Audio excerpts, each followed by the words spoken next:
Olá, minha amiga, olá, meu amigo, bem-vindos a mais um episódio onde estudamos a introdução ao Livro dos Espíritos. Nós estávamos falando sobre comunicações, sobre divergências na forma e não no fundo das comunicações válidas dadas por espíritos mais evoluídos, e hoje nós vamos falar sobre as objeções que sempre diziam na época e dizem ainda sobre faltas ortográficas que certos espíritos cometem. Então, sem demora, vamos para o texto de hoje.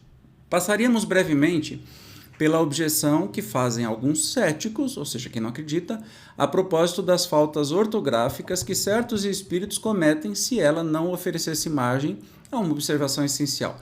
A ortografia deles, cumpre dizer, nem sempre é irreprochável, ou seja, perfeita, mas grande escassez de razões seria mista para se fazer disso objeto de crítica séria, dizendo que, visto saberem tudo, os espíritos devem saber ortografia. Ora, poderíamos opor-lhes os múltiplos pecados desse gênero cometidos por mais de um sábio da terra, o que, entretanto, em nada lhes diminui o mérito, há, porém, no fato, uma questão mais grave. Para os espíritos, principalmente para os espíritos superiores, a ideia é tudo, a forma nada vale. Livres da matéria, a linguagem de que usam entre si é rápida como o pensamento, porquanto são os próprios pensamentos que se comunicam sem intermediário. Muito pouco à vontade onde eles se sentirem, quando obrigados, para se comunicarem conosco, a utilizarem-se das formas longas e embaraçosas da linguagem humana e a lutarem com a insuficiência e a imperfeição dessa linguagem, para exprimirem todas as ideias. É o que eles próprios declaram. Por isso mesmo, bastante curiosos são os meios de que se servem com frequência para obviarem a esse inconveniente. O mesmo se daria conosco, se houvéssemos de exprimir-nos num idioma de vocábulos e fraseados mais longos e de maior pobreza de expressões do que o de que usamos. É o embaraço que experimenta o homem de gênio, para quem constitui motivo de impaciência a lentidão da sua pena sempre muito atrasada no lhe acompanhar o pensamento. Compreende-se, diante disto, que os espíritos liguem pouca importância à puerilidade da ortografia, maiormente quando se trata de ensino profundo e grave.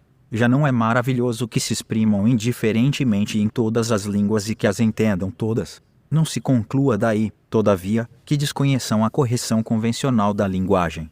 Observam-na, quando necessário. Assim é, por exemplo, que a poesia por eles ditada desafiaria quase sempre a crítica do mais meticuloso purista, a despeito da ignorância do médium.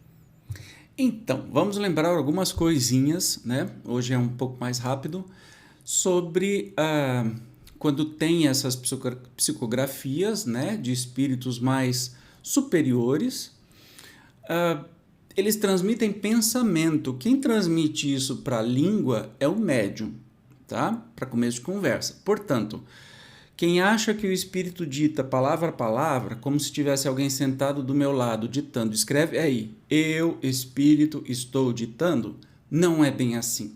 O que é que eles transmitem é o pensamento, e o médium transfere isso para a língua que é sua, corrente, usando do arcabouço de palavras e de vocabulário que ele mesmo possui.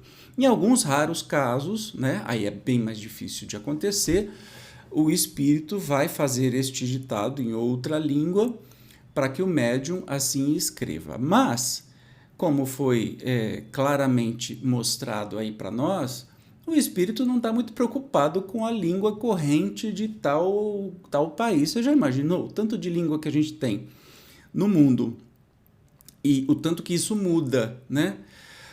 Pessoas famosas, pessoas letradas, sábias, cometem falhas na ortografia.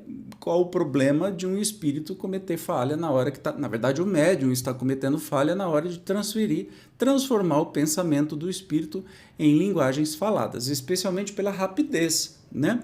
Já que os espíritos superiores, tem um trecho muito bonito que diz que a música é a forma que os espíritos se comunicam entre si, na velocidade do pensamento, não se usam de linguagem, né? Então, fica muito mais fácil da gente compreender por que um espírito da França pode vir se comunicar com um médium brasileiro em bom português. Quem está fazendo isso é o médium, porque o espírito não passa a linguagem, ele passa a ideia da coisa antes da formação da linguagem. Então, a linguagem aí já vai ser um trabalho do próprio médium e esses errinhos podem acontecer. Isso não quer dizer que a comunicação seja falsa, tá? O que importa é o conteúdo da comunicação. Também pode ser uma comunicação lindíssima, perfeita, maravilhosa, que tiraria nota 10 do Enem e só ter baboseira. Não faz a menor diferença isso, seria uma comunicação falsa do mesmo jeito. Tá bom? Como eu disse, hoje é bem curtinho, no próximo vamos continuar estudando aí o 15º capítulo desta introdução ao Livro dos Espíritos. Obrigado pela sua presença, eu te espero. Até o próximo. Tchau.